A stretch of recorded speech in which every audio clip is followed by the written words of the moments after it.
Good afternoon. Welcome to the Adelaide Capital digital newsletter. Looking forward to getting some updates with some of our clients this month. It's been a busy month for a number of clients. I know some of them are at conferences today, but we'll give you a quick overview of what they've all been up to as well.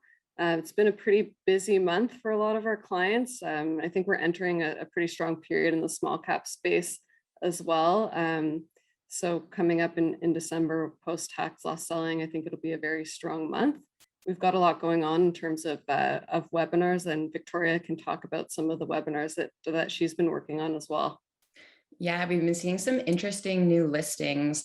So 2 webinars this month with new companies that recently listed in Canada. There was Evergen Infrastructure a few weeks ago. They're a renewable natural gas play, basically capitalizing on the decarbonization trends that we're seeing in Canada. And then just this week was Hank Payments.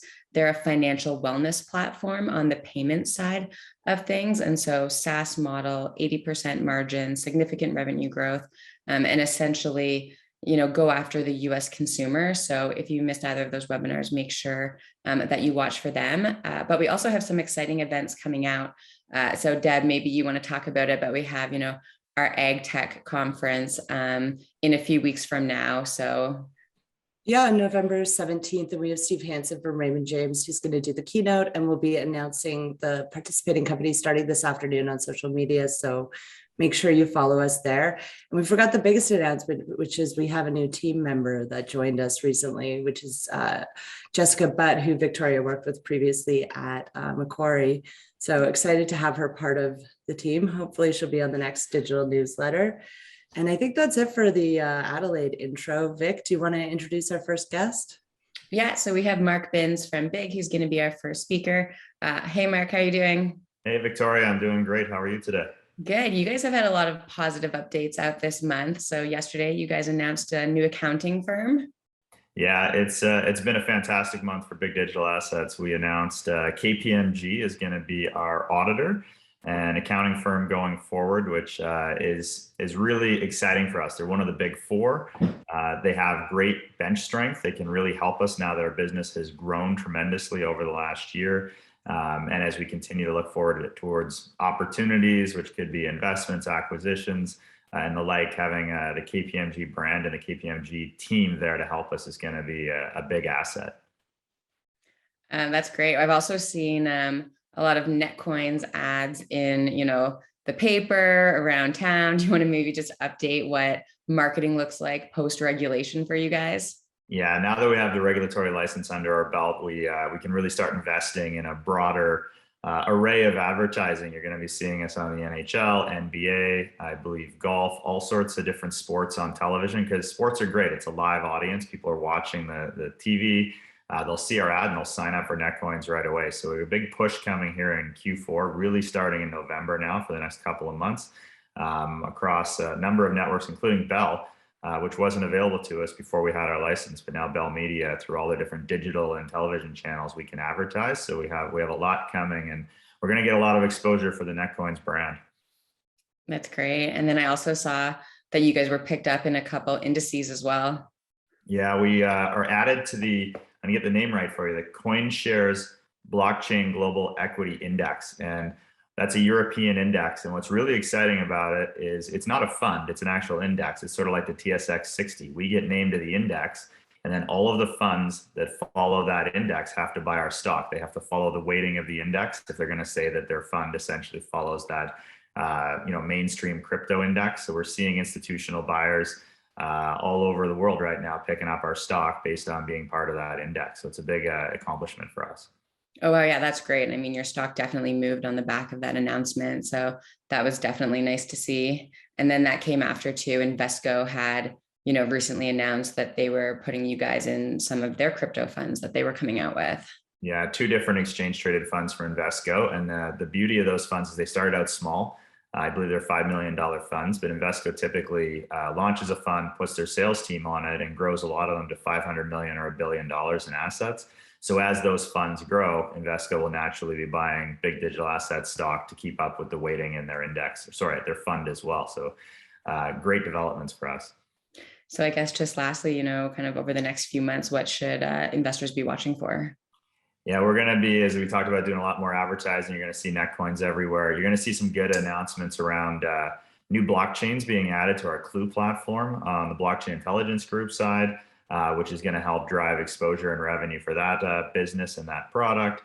We're going to be looking at further coin additions to netcoins and geographic expansion coming up either late this year or early next year. So lots happening. Okay, well, that's great. No, thanks for the update. We appreciate having you on. Great to be here. Have a great day, everybody. Okay, thanks so much. And then next we have Pascal Hamlin, the CEO of Bonterra Resources. Hey, Pascal, how are you doing? Good, good. And you? I'm good, thank you. Want to give everyone an update on your winter drilling campaign? Yeah, sure. Yeah, we got 4 rigs right now on land.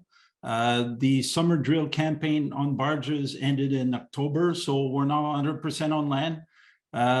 1 drill rig is on the shore at Gladiator.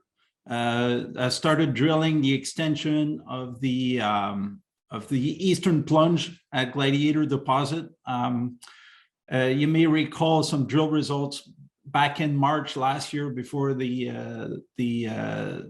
ice melt. So we're following on that same trend, going east at plunge at depth. We have another rig also right now presently drilling about 1 kilometer northeast of Gladiator. It's called the Titan Zone. So we're drilling over there right now as well. And this winter, we're going to continue even further northeast on the other side of the St. Cyr River. So we got 2 rigs over at Glad. And on the Barrie side, we have also 2 rigs, 1 drilling, as you recall, the early October drill results. We're drilling near surface and also at depth over on east of the Barrie deposit. And also we have 1 rig on regional drilling about 5 kilometer northwest of the Barrie deposit. It's called the Panache South. It's along the same trend as a Golden Bear from our neighbor and friends, Cisco. So we're drilling that same sector as them. And this winter, we're going to, as soon as we had our first major snowfall this morning. So the ground will start freezing, and I'm very optimistic we're going to be able to access a lot of land in mid-December. So how many meters a month do you guys think you guys are going to be drilling throughout the winter? Well, about in and out, probably between 6 and 6,500 meters. That's the number we get on pretty constantly. And then I guess for your program, what percentage of your program will be allocated to, your current deposits versus some regional exploration? Yeah, I would say 60% on our will be step-out drilling on the Barrie and Gladiator deposit, and about 40% will be on regional exploration.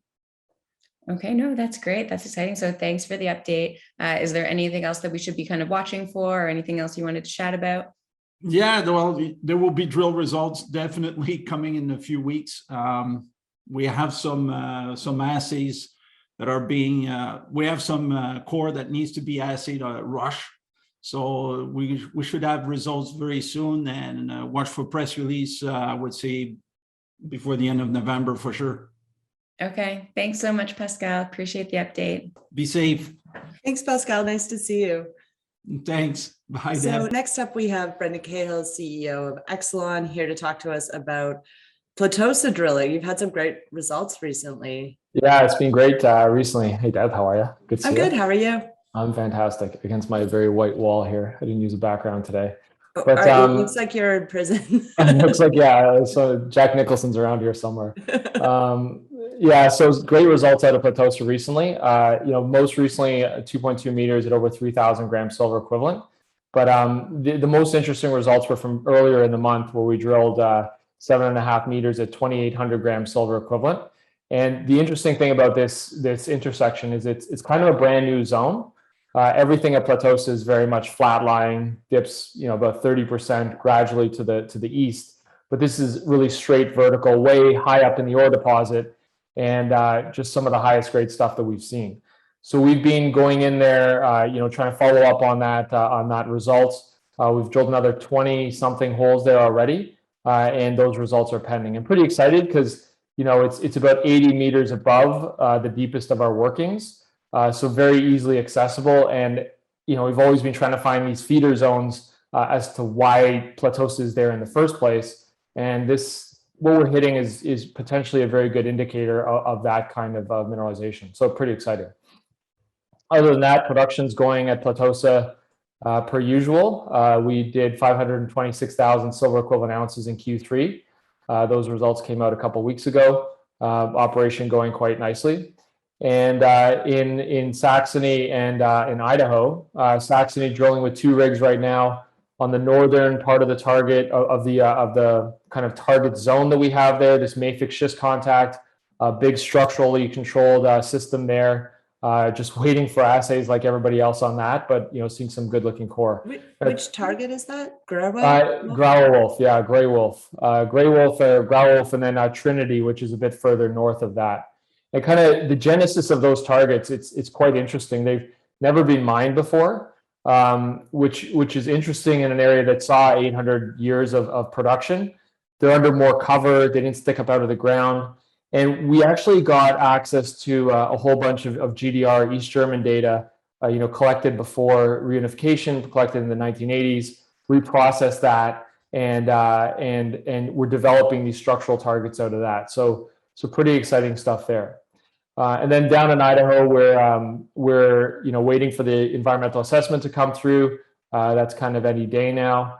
And we're also doing an interesting reassessment of the assaying techniques used historically. We think that, you know, using met screens on this system, which has just a tremendous amount of free gold in it, we can you know, unlock a lot more grade there just by, you know, reassaying some of the historical drill core. Some good indicators on that so far. Hope to have an update out on that over the next little while. And if our test works, then we'll expand that program over far more of the historical drill core, and hopefully unlock a lot of ounces, you know, without having to drill, which will be interesting. Keep us busy during the winter months. And I understand you're running a site visit soon to Germany. Yeah, we've got a few investors coming to Silver City next week, so I'm heading over over the weekend. Yeah, that should be fun because it's an amazing mixture of, you know, history and you know, the present day. There's solar panel production restarting in Freiburg. And then the future, which is really, you know, where do we get the metals that we need for solar panels, for the electrification of the world? And I think that project, if we have some success, could be, you know, a key part of that, right in the center of Europe, providing the silver and potentially other metals that are needed for that kind of transformation in the economy. Awesome. Well, I hope you have a good time. I hope you feel better in time for your trip. Yeah, I'm getting one of those weird flus that are going around right now, but it's all right. Hopefully it's not COVID. I did a test. I'm all good. Okay, good. Yeah. Well, thanks for the update, Brendan, and looking forward to seeing some of the pictures from the site visit. All right, sounds good. Thanks, Deb. Thanks. Bye. And next up, we have Peter Londa, CEO of Tantalus. Hi, Pete. How are you doing? I'm great, Deb. How are you this morning? I'm good. You put out some news recently on your data analytics offering. Maybe you can give us a bit of an update there. Yeah, really excited to have shared the news just recently. A few months ago, we had referenced the initiation of a new data analytics tool that pulls data from electric meters that we capture and helps utilities pinpoint where they have substantial issues that are brewing, either tied to power quality or changes in the delivery of electricity. From initiating that project, we launched the commercial version of the data analytics tool in mid to late September, and fortunately have seen really overwhelming feedback from our user community, which now exceeds over 200 electric utilities across Canada, the US, and Caribbean Basin. But we had our first 6 utilities subscribe to our SaaS offering on the data analytics tool. And based on what's unfolding, actually, as we speak right now at our annual users conference, our team is somewhat overwhelmed with requests for demonstrations of the capability based on the data that we're generating today. So very exciting for us and validating our ability to not only deliver data analytics, but also validate the business model around a SaaS offering to drive additional recurring revenue. for our business. That's great. And I think you're reporting your Q3 in the next couple of weeks. We're targeting to produce our Q3 earnings on November 15th after the market closes, and we'll be hosting an earnings call on the morning of the 16th at 11 a.m. Great. And the recent climate conference in Glasgow, does that have any implications for Tantalus? Yeah, it does. Quite a few, actually. And we're gathering some feedback in real time this week as well through our users conference, which has over 400 attendees participating, unfortunately virtually this year, but nevertheless engaged. What's unfolding across in Europe right now is a reiteration, and I think a broader commitment, particularly across financial service firms, to invest and earmark dollars towards companies and initiatives that are geared towards improving environmental, social, and governance efforts. And when we think about what that means for Tantalus Systems and helping electric utilities, we have a number of initiatives from a technical perspective that help utilities reduce their carbon emissions, particularly as it relates to the distribution and management of electricity, while simultaneously providing equitable access to one of the most important commodities that we rely on every day, electricity. So we're seeing, massive statements from some of the largest financial institutions in the world, earmarking billions of dollars towards helping organizations like Tantalus improve ESG contributions. Secondarily, I think we're seeing a reiteration of commitment at the corporate level, and how that will spill to utilities as corporations will be seeking and pushing their utility providers to deliver on ESG metrics as it relates to their carbon credits or their trading. And so I think it's going to have a ramification for our customer base, electric utilities, especially within the cooperative and public power sector, and puts us in an excellent position to help those utilities really serve as leaders in their communities. Right. Well, sounds like exciting times for Tantalus. We're busy. Right. And I know you've got another commitment, so I won't keep you, Pete. Is there anything else you wanted to talk about? Great to see you, Deborah, and thanks as always for including our team in your monthly digital session. Thanks. Thanks, Have a Pete. great Catch day. up with you soon. Bye-bye. I think Vic's going to introduce our next guest. Yeah, so next we have Silas Garrison on, the CEO of HealthSpace. Hey, Silas, how's it going? Good. How you doing today, Vic? Good. So HS Pay, we've been talking about it for a while and it has officially launched. It went into production just towards the end of last week. So we made it in our October timeframe, and we anticipate that it will actually start transacting this month. So we went live with 3 customers, have another about 3 or 4 that'll roll out again this month, and we're going to kind of keep that cadence and pick up the volume over time. So what we have seen is that our demand for HS Pay, as we've been talking about it to customer markets for quite some time now, is just kicked into high gear, especially over the past few months.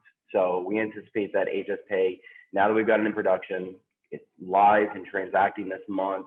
We're going to roll it out to more and more customers that at the start probably of 2022 will have some good numbers, projections to put around it in terms of revenue. But it's a very exciting, very pivotal moment for us, because HS Pay really is one of those things that are going to accelerate our revenue growth and really transform our cash flow from just beyond our SaaS revenue, which is really strong, but also this transactional revenue, which is high margin and high volume. So very exciting for sure. So rolling out now, and then we should anticipate getting some projections around what revenue is going to look like early 22 or just sometime in 22. Yeah, so early 2022, we'll start to put the numbers. So what we're waiting on is watching those transactions come in. Government billing cycles in terms of when they issue invoices is very cyclical. The majority of our customers usually send the majority of their invoices in terms of cash collection for revenue, which is what's the funnel for HS Pay, usually between the spring and summer months. So that's when we're going to start to see it really ramp up in terms of transaction volume. But safe to say we'll be in revenue this month, and that's a very exciting event. Okay, no, that's great. And then you had another announcement this month out regarding Florida. Maybe you just want to touch on that briefly. Yeah, unfortunate announcement in terms of kind of a little bit out of the blue. Florida decided to cancel their contract with us. Never a great event when customer relationships in terms of cease. But it's one of those events that they were not live with our application. It was not a deficiency in the software. It simply was one of those things that time and circumstance means that they needed to part ways. And at this point in time, we're just going to keep on growing. We had a very exciting month with HealthSpace. We closed the contract with Marin County. We also have a lot of other deals in California, Texas, Colorado that have shaped up, some that we've announced already. And so with like Larimer County, Colorado. So what we're seeing is a lot of growth, both organic and word of mouth spread. And this by no means, the Florida note, while unfortunate, is by no means coloring on our future growth and existing prospects. Our sales pipeline is still very much intact. And there will be some really exciting news here over the next couple months as we head into year end of some additional exciting deals that will close out of that, including potentially some new verticals that we've talked about. So a very exciting time as we go through this end of the year, and very much looking forward to wrapping up and heading to 2022 with HealthSpace finally live and starting to transact. And then I guess just lastly, before I let you go, in terms of the FDA grants, I know that you guys have been out marketing, that product as it was kind of new to everyone. So just any update there on what you guys are seeing on the ground? Yeah, I actually just had a call this morning with our sales team, and it is unbelievable the volume that's coming in through that. So the FDA program, it's a little complicated in terms of there's going to be 2 windows for applications, one this year and one next year.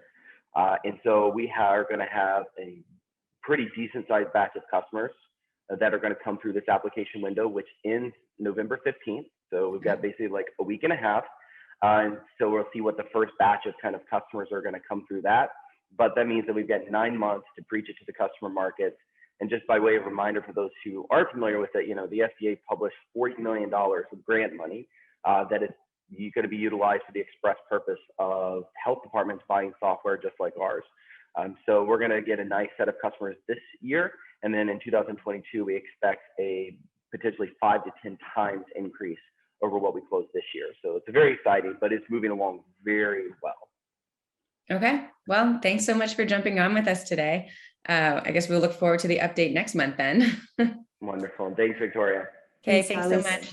Next up, we have Akiba Leisman, CEO of Mako Mining and chairman of Sailfish Royalty. I think he's going to give us an update on both because Caesar's unable to make it today because of the Swiss Mining Conference. But thanks for joining us, Akiba. I know you've got to go on the half hour, so I'll give you 5 minutes to talk about whatever you want to talk about. Sure. So I guess I'll talk about both. So we've definitely reached an inflection point over at Mako. So we declared commercial production on San Albino on July 1st. So we're going to have our first quarterly results reflecting commercial production accounting. So revenue and attributable costs out likely on the evening of the 23rd of this month. So I caution all investors that this was still kind of in ramp up mode. I think net our operations were really only running at about a high 70% of efficiency. But even with that, the mine was exceedingly profitable. Now that we're in Q4, we're taking a step function up in terms of what the mine is capable of doing. We processed and sold in excess of 4,000 ounces for the month of October. From a cash flow perspective at the mine site level, that equates to over $5 million of cash flow just for the single month of October. And the plant is still not operating at 100%. We have a few spare parts that are kind of like getting caught up in this huge logistical nightmare that we have. And as soon as they come to site, it will give us enough flexibility where we can actually start managing this mill at its nameplate of 500 tons per day, if not more. And then the real objective is getting Las Conchitas drilled out. We still only have 3 rigs on site. We need to get at least another 2 on site to maintain our schedule to get that resource delineated by the middle of next year. But our intent is to be mining Las Conchitas simultaneously to San Albino by the very end of next year, with very minor modifications to the plant, doubling capacity to 1,000 tons a day, with commensurate doubling of production and thus cash flow. So segueing into Sailfish, Sailfish obviously is going to be a direct beneficiary to all of these improvements. They have the ongoing stream over at the primary San Albino area of effectively taking 3% of revenue. So even that is now a substantial part of Sailfish's business. In addition, they provided that $8 million gold loan as part of the Mako refinancing of the third-party debt facility that we had a couple of weeks ago. So that's getting amortized on a monthly basis. The second payment of that was made yesterday morning. So that is there to underpin the dividend associated with Sailfish, which is now by far the highest dividend across the royalty spectrum. Additionally, we're hearing rumblings that something may be afoot with Spring Valley, a cornerstone asset. It's a 6% royalty. We have half of it. Cisco Royalties has the other half. I think this is a hidden jewel within the Sailfish portfolio. It's there to underpin not only the valuation and the dividend payout scheme, but there's going to be a moment in time where the market is going to wake up to a press release that holy you know what, we've got a 5 million ounce resource in Nevada that just traded to a company with the capacity and desire to advance it, with us having a 3% net royalty on this asset. And on top of that, we announced the spinoff of Swordfish Silver, which is a very interesting silver-focused company. We're combining two assets, one that Sailfish owned as part of the foundational merger of Mako, part of the original restructuring of the stream on that, entitled Sailfish to a very highly prospective exploration asset called Gavilanes. We're merging with that with an asset that Wexford owns called the Commonwealth property.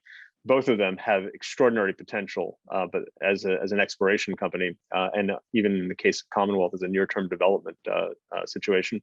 So we hired Paulo Lastrito to be the CEO of Swordfish. He's pounding the pavement to look for US $5 million of equity financing in order to get Swordfish out. And as soon as we get a nice robust book around that, Swordfish will get dividend out to Sailfish's shareholders, and we then have the third of the aquatic portfolio out in the public domain. Well, I actually think that was pretty thorough. I don't have any follow-on questions, and I think you've got 1 minute to get to your next meeting. So appreciate the update, Akiba. Enjoy the rest of your conference. All right, take care, Deb. Bye-bye. And before we go to the next client, I would just like to remind everyone that there's a couple issuers that weren't able to make it today. One of them was Microbics. If anyone would like an update with Cameron, feel free to reach out. He had a board offsite today. That's why he's absent. But we will be doing a webinar in, I think, 2 weeks' time for an update. So feel free to tune in there. And I'll turn the mic over to Tina. Great, thanks, appreciate it. So next up we have Ken D'Entremont, who's the CEO of Medexus, which is TSX listed with the ticker MDP and OTC listed with the ticker MEDXF. Hi Ken, thanks for joining us. Hi Tina, glad to be back. The most exciting news, I guess, is the scheduling of the Type A meeting. So can you give us an explanation of what a Type A meeting actually is, and tell us what we can look forward to in the next couple of weeks in terms of that discussion? Sure, happy to. I'll try and explain, why that's an important piece of news. The standard process for a CRL, or a complete response letter from the FDA, is you have the option to request this Type A meeting, which can only be requested if you have a documented resubmission plan completed. And so that's why this is news. So the fact that we've requested and they've granted the Type A meeting describes the fact that we have that resubmission plan completed. And the purpose of the Type A meeting is to discuss that plan. And if all parties are in agreement, then obviously the company or our partner Medac will file the resubmission plan, which starts the clock ticking again to a decision, which will take either 2 months or 6 months, depending on how the FDA views the amount of work that needs to be done for their review. And so far, things seem to be going according to schedule. I know you expressed to the market that the Type A meeting would occur in November, and it looks like it's been scheduled for November 23rd. When would the market get some visibility on the results and the minutes of the meeting? Yeah, so once that meeting is completed, the FDA is required to produce minutes of the meeting within 30 days. They usually do so faster than that. So as soon as we have some news to share with the market, we will obviously do so. We're eager to get their feedback on the development plan. We think it's a good one. It's our belief that that plan that we're submitting will completely address the question that they've asked with respect to those patients that were in the pivotal study. The good news is that we can account for 100% of those patients. And we think that the information that's being gathered and is being compiled now will clearly, support the conclusions that were drawn in the pivotal study, which is published in Lancet, by the way. So a very highly respected peer-reviewed journal in the space has already published these results. So if anybody's interested, they can find it there. That's great. Yeah, I'm excited to see how this meeting progresses, and it's good to see that things are kind of moving along as indicated. In terms of other news, I guess we have the next quarter coming up on the 10th after the market closed. Yeah, correct. So next week we'll report our fiscal Q2. I think that we'll be demonstrating again that we're making progress, in several fronts, including treosulfan and IXINITY channel reset. So we'll have some news to share with the market later next week. And you're still continuing to look at business development initiatives as well? Yeah, absolutely. I mean, that hasn't stopped. That's how we built this business to the size it is now. $80 million has been built through licensing and acquisitions. And so that work continues. We do have some interesting opportunities in front of us. I hope that we get something closed soon. But, these things are quite variable, as you know, and typically we've done, one fairly substantial deal per year. And so February was the treosulfan license for the US. So I hope we get another deal done by the February timeline so we can keep our record intact. Great. Well, thanks for the update. Appreciate it, and glad to see the stock price is starting to reflect some of the positive news that's come out lately. So it's been a good month for Medexus. It has been. I think people are starting to recognize that the treosulfan still has a lot of life and will be an important part of our portfolio in the future, and a substantial drug within our portfolio. Yeah. Well, great. Thanks for the update. Appreciate it. Pleasure. Next up, we have Gary O'Connor, CEO of Moneta Gold. Hi, Gary. Are you able to turn on your camera? Can you hear and see me? I can hear and see you. Nice to see you, Gary. Excellent. Good. And thanks for the invitation to be back on your monthly update. So yeah, no, it's great to have you. And since the last one, you put out some great results at Westaway. Do you want to talk about what's going on at that deposit? Yeah, no, exactly. We've put out actually five press releases now on the encouraging results we're getting from Westaway. Remember, that was the new underground discovery we had last year, nearly 700,000 ounces at just under 5 grams per ton.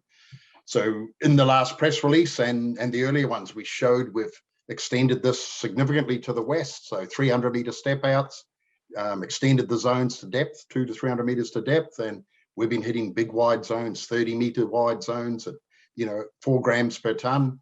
We actually have one zone there at 58 meters when you combine the two zones, continuous mineralization. And this is all, above cutoff underground. So yeah, we're going to be adding a lot of ounces with these drill holes. So we're very happy.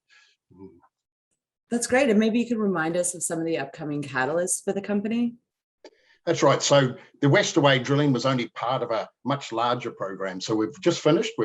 We've drilled about 75,000 meters. It's all part of a major resource expansion program we've been conducting over the first part of this year and the last part of last year. We've completed that drilling. It's done to expand actually pretty much all of our resources. Remember, we have 4 million ounces indicated, 4.4 inferred, in both high grade and underground deposits. So we've been drilling out many of the extensions where we had, resources that were open, had not been drilled off. In pit infill drilling where there was a lack of drilling to support resources. So we're looking to expand pretty much all of our resources. And we've now finished that program. We're finishing off logging the core, getting it in for assay. And so next year, early next year, we'll be looking at a major resource update. We're looking at, both high grade and underground and larger open pit resources. And then we'll subject that to an updated, and significantly expanded preliminary economic assessment. So that study will be coming out next year. So yeah, we'll have a good news flow on the results from the rest of the drilling. Remember, the Westaway drilling was only not even a third of the drilling. We've got significant drilling from many of the other deposits, which will be coming out over the next 2 months, followed by a resource update, followed by a enlarged PEA. So lots of good news and lots of guidance to the market on how the project is developing. And for the resource update, are you anticipating a lot of expansion in the resources or upgrading in terms of categories, or both? The focus was actually to expand the resource. So while there will be some upgrading of category, the main focus was all about adding more ounces. Remember, we're still at the PEA stage, so we're looking at a scoping level stage. That scoping study will determine where we then need to upgrade resources for as part of the preliminary feasibility study. So that will be next year's program. We'll be upgrading resources, taking them from inferred to indicated to measured. Remember though, we already do have a significant portion of our resources in the indicated. So some of that work has already been done, but the main focus this year was all about resource expansion. Okay, great. Well, looking forward to those releases and some more results out of Westaway and some of your other deposits. Thanks for the update, Gary. Appreciate it. No, thank you. And thanks for the opportunity. And yeah, lots of good news coming out, and we're feeling very happy with where we are at the moment and where we're headed. So appreciate it. Thanks. Great. Well, looking forward to seeing that resource update. You think you'll be in double digits? Well, there's only so much I can say, but I think I'd be disappointed if we weren't. Yeah. Thank you. Awesome. Well, thanks again. And I think Tina's she's finishing it off. A little bit of a marathon at the end. Yeah, we just have a couple of updates from some of the issuers who weren't able to make it today. E79 has been pretty busy. They've got a lot of news flow coming up. They've been drilling at Happy Valley, and they've got some assay results that I think are imminent. As you would have seen from previous press releases, 5 out of the 7 last holes that they've drilled have had visible gold. So something very exciting to look forward to. They're also starting to look at the Twist Creek 7-kilometer trend, which is just northwest of Happy Valley. They think that they'll find mineralization similar to Happy Valley, where there's the theory is that there's a lot of mineralization below the water table there. So they're just starting to explore, and the next steps are to commence drilling there. They've hired a VP exploration who has 25 years of experience in Australia and lots of experience in the Victorian goldfields. So I think he'll be a fantastic asset to the team. And in the meantime, they have an interim CEO. So they'll look forward to updates in terms of a new CEO as well. iFabric is progressing really well as well. We should have a market update from them shortly, and they are doing a webinar on the 16th. So if you're interested, you can find the webinar link on our website. They're planning on launching with Amazon in the coming weeks. And when we look at calendar 2022, they'll be launching their own brand of apparel called Versus. So that'll include a number of technologies between their water repellents, Drytex, Protex 2, and a number of intelligent fabric technologies. Telo Genomics is also doing quite well. They're working with the Mayo Clinic on a retrospective study for multiple myeloma. The goal is to use data analytics to determine how patients can most effectively be treated for their diseases, and they'll be getting results on an ongoing basis. So that's the mouthful of updates from our issuers. Again, we've got iFabric in a couple of weeks, the Ag Tech Conference on the 17th. So lots to look forward to. Great. Well, thanks for those updates. And thanks everyone that participated, both from the issuers and the attendees. If anyone has any other questions, feel free to reach out and we'll get those answered for you. Anything else, Vic? No, I think that's it. So thanks everyone, and we'll see you next month. Thanks.